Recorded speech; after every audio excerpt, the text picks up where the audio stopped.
नमस्कार प्यार साथियों, ऑल स्टडी ऑनलाइन में आपका स्वागत है। तो आज हम फिर से एक और वीडियो लेकर आए हैं बीएससी वाले छात्रों के लिए फर्स्ट सेमेस्टर का पॉलिटिकल साइंस का पेपर।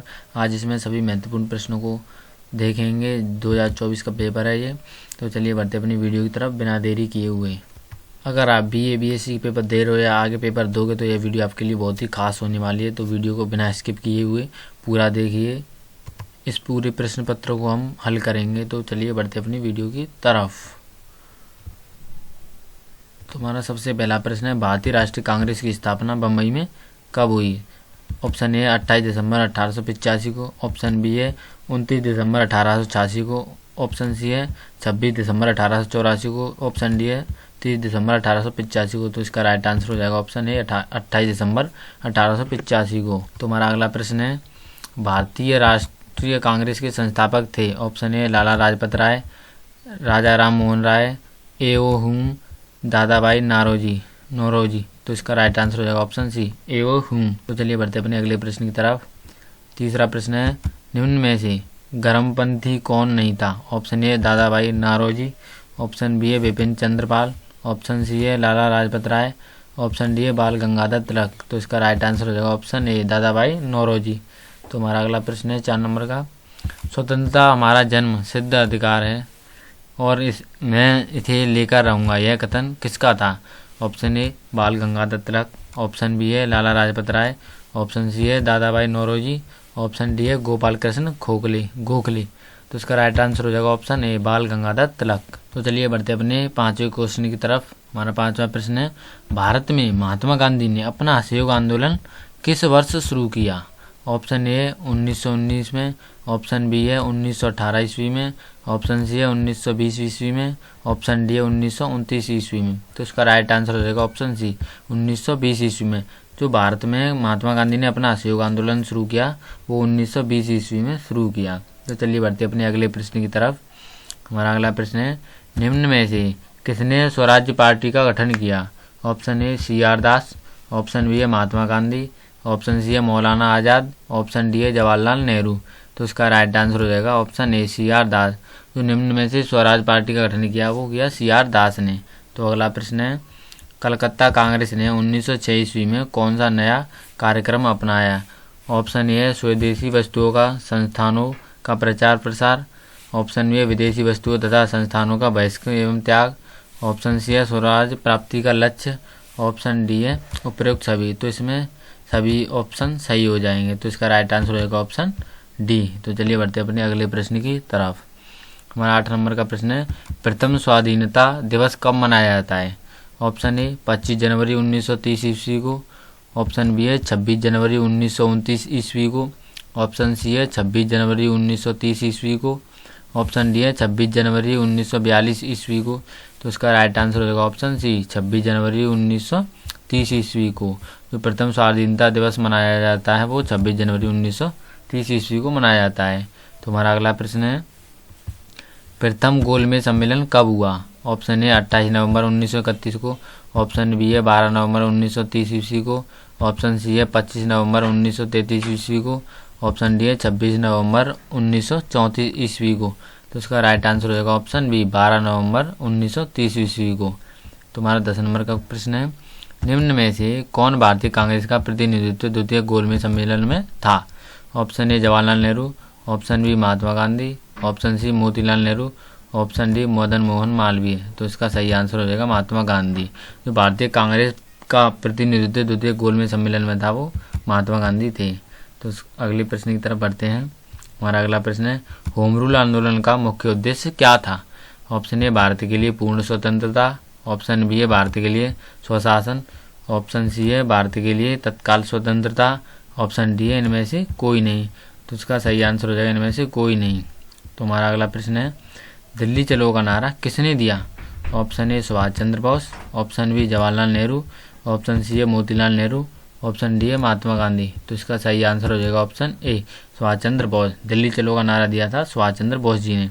तुम्हारा अगला प्रश्न है, जलियांवाला बाग हत्याकांड के लिए उत्तरदायी जनरल ओ डायर किसके द्वारा मारा डाला गया? Option A Chandrashekhar Azad, option B है भगत सिंह, ऑप्शन सी है ऊधम सिंह, ऑप्शन डी है बी के दत्त। तो इसका सही आंसर रहेगा ऑप्शन सी ऊधम सिंह। तो मैं चलिए बढ़ते अगले प्रश्न की तरफ। हमारा अगला प्रश्न है अनहैप्पी इंडिया नामक पुस्तक किसने लिखी थी? Option A Lala Lajpat Rai, option B है राजेंद्र प्रसाद, ऑप्शन सी है जवाहरलाल नेहरू, ऑप्शन डी है मोतीलाल नेहरू। तो इसका सही आंसर हो जाएगा option A Lala Lajpat Rai. Unhappy India नामक पुस्तक लिखी वो लाला लाजपत राय ने लिखी।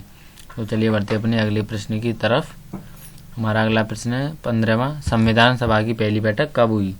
ऑप्शन ए 9 दिसंबर 1945 को, ऑप्शन बी है 9 सितंबर 1940 को, ऑप्शन सी है 9 दिसंबर 1940 ईस्वी को, ऑप्शन डी है 9 दिसंबर 1947 ईस्वी को। तो इसका सही आंसर हो जाएगा ऑप्शन सी 9 दिसंबर 1940 ईस्वी को। तो हमारा 16 नंबर का प्रश्न है इनमें से सत्य नहीं है, मतलब इनमें से क्या सत्य नहीं है? Option A Bapu Mahatma Gandhi, option B है नेताजी सुभाष चंद्र बोस, ऑप्शन सी है देशबंधु चित्तरंजन दास, ऑप्शन डी है राष्ट्रपिता दादा भाई नारोजी। तो इसमें option A Bapu Mahatma Gandhi right है, ऑप्शन बी नेताजी सुभाष चंद्र बोस को ही कहा जाता है, ऑप्शन सी देशबंधु चित्तरंजन दास है, ऑप्शन डी है राष्ट्रपिता दादा भाई नारोजी। ये राष्ट्रपिता बापू को कहा जाता है इसमें, ऑप्शन डी इसका सही आंसर हो जाएगा। तो चलिए बढ़ते अगले प्रश्न की तरफ।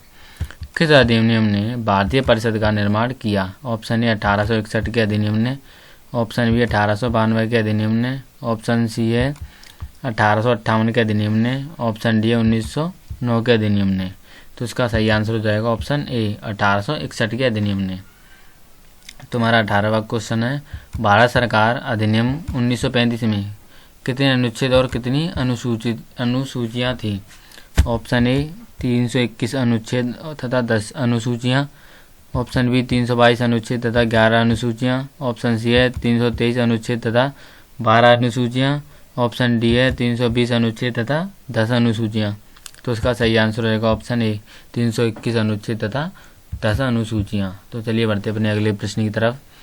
हमारा 19वां प्रश्न है भारतीय स्वतंत्रता अधिनियम के पारित होने के समय गवर्नर जनरल कौन था? Option A lord Wavell, option B lord Willingdon, option C है लॉर्ड लिनलिथगो, ऑप्शन डी है लॉर्ड माउंटबेटन। तो इसका सही आंसर हो जाएगा ऑप्शन डी लॉर्ड माउंटबेटन।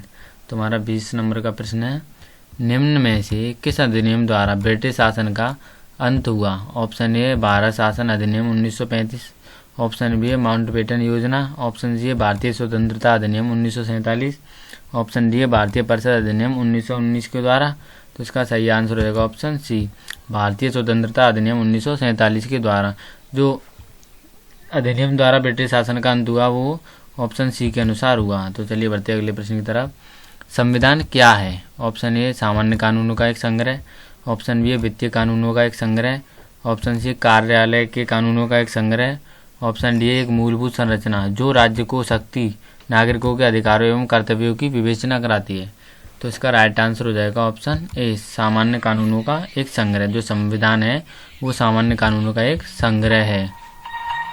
तो चलिए बढ़ते अपने अगले प्रश्न की तरफ। हमारा 22 क्वेश्चन है संविधान सभा एक है। ऑप्शन ए सामान्य नियमों को बनाने वाली सभा, ऑप्शन बी है सामान्य नियमों को बदलने वाली सभा, ऑप्शन सी है देश के संविधान निर्माण के उद्देश्य से गठित सभा, ऑप्शन डी है देश के बजट के पारित करने वाली सभा। तो इसका राइट आंसर हो जाएगा ऑप्शन सी देश के संविधान निर्माण के उद्देश्य से गठित सभा।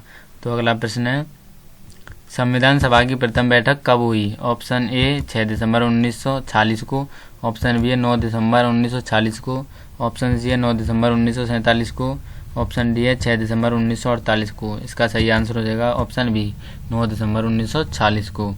तो अगला प्रश्न है कैबिनेट मिशन योजना के तहत संविधान सभा में कितने सदस्यों की व्याख्या की गई? Option A 349, option B 389, option C 400, option D है 425। तो इसका राइट आंसर हो जाएगा ऑप्शन बी 389।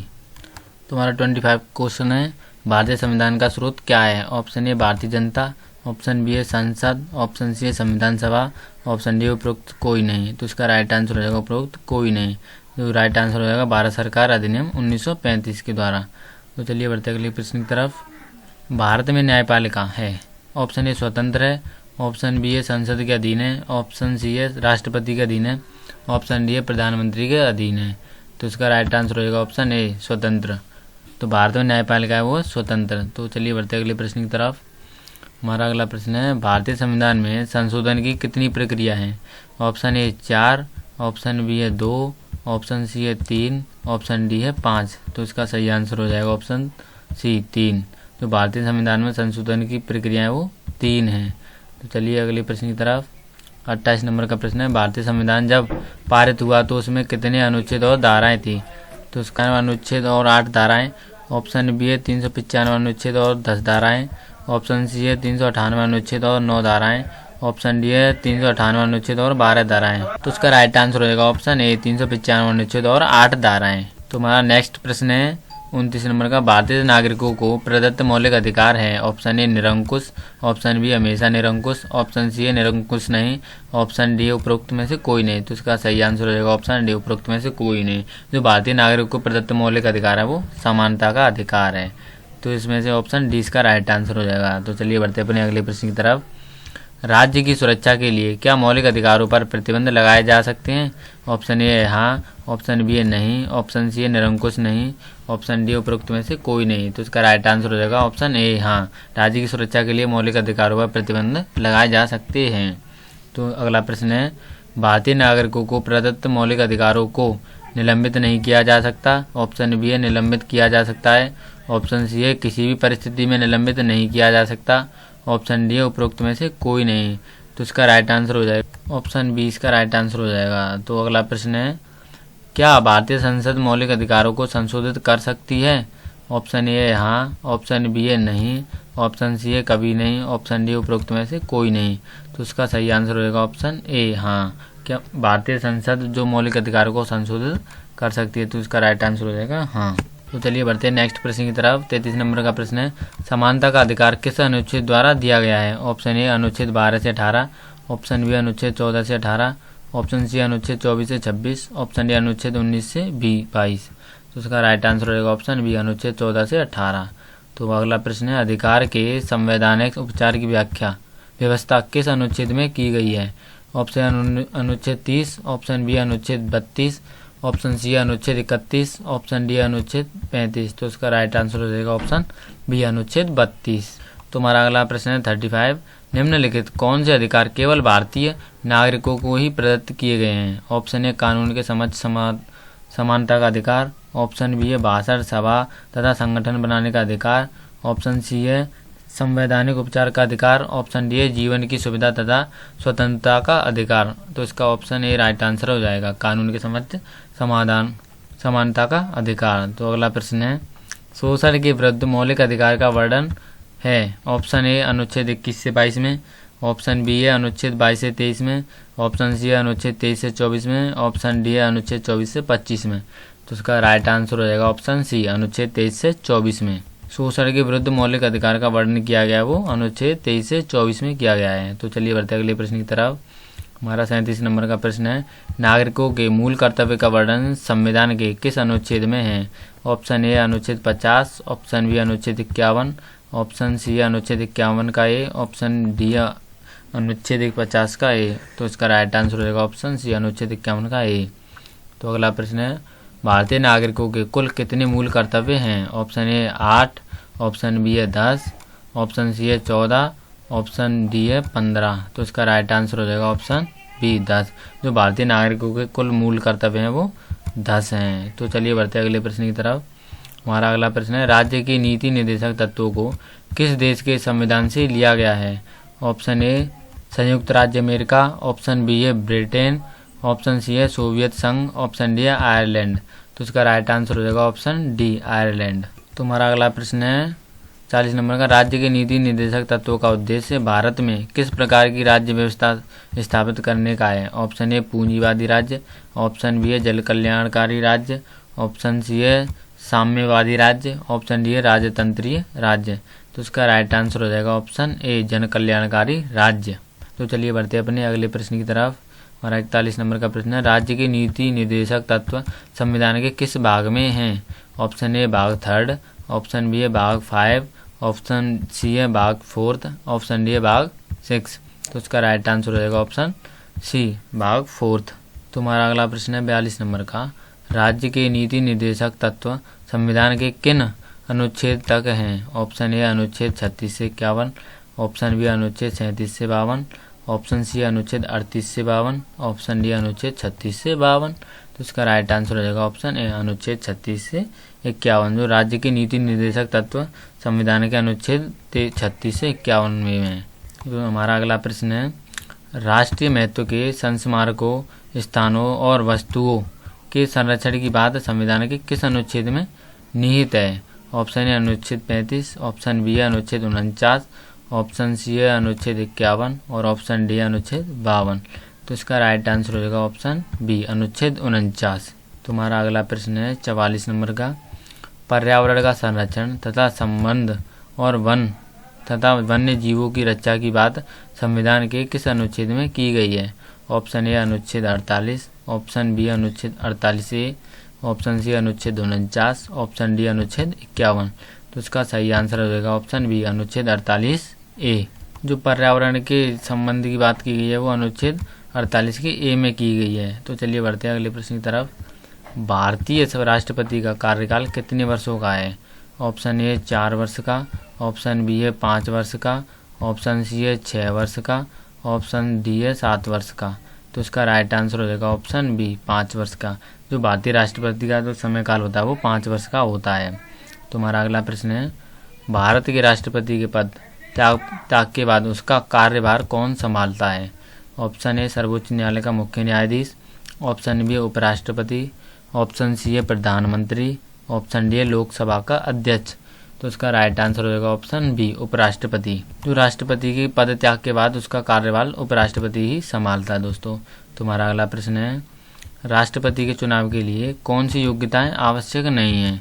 ऑप्शन ए भारतीय नागरिक होना, ऑप्शन बी है 35 वर्ष की आयु का होना, ऑप्शन सी है लोकसभा का सदस्य होने हेतु योग्यता रखना, ऑप्शन डी है स्नातक होना। तो इसका राइट आंसर हो जाएगा ऑप्शन डी स्नातक होना।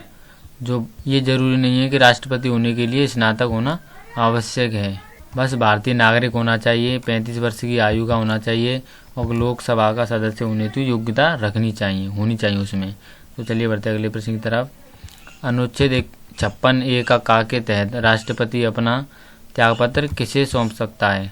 ऑप्शन ए प्रधानमंत्री को, ऑप्शन बी है लोकसभा के अध्यक्ष को, ऑप्शन सी है उपराष्ट्रपति को, ऑप्शन डी है सर्वोच्च न्यायालय के मुख्य न्यायाधीश को।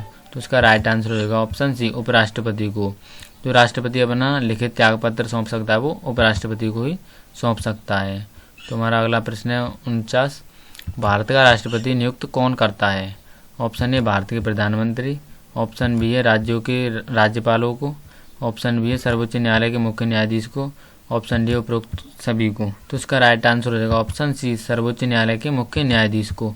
जो भारत का राष्ट्रपति नियुक्त करता है वो सर्वोच्च न्यायालय के मुख्य न्यायाधीश को नियुक्त करता है। तो हमारा अगला प्रश्न है, राष्ट्रपति देश में वित्तीय आपातकाल की घोषणा किस अनुच्छेद के अंतर्गत करता है? ऑप्शन ए अनुच्छेद 350, ऑप्शन बी अनुच्छेद 355, ऑप्शन सी अनुच्छेद 360, ऑप्शन डी अनुच्छेद 370। तो इसका राइट आंसर हो जाएगा ऑप्शन ए अनुच्छेद 350। तो दोस्तों कैसी लगी वीडियो? अगर अच्छी लगी हो तो लाइक करना। तो मिलते हैं अगले पार्ट 2 में। इस वीडियो को ज़्यादा से ज़्यादा शेयर करें और हमारे चैनल को प्लीज़ सब्सक्राइब करें।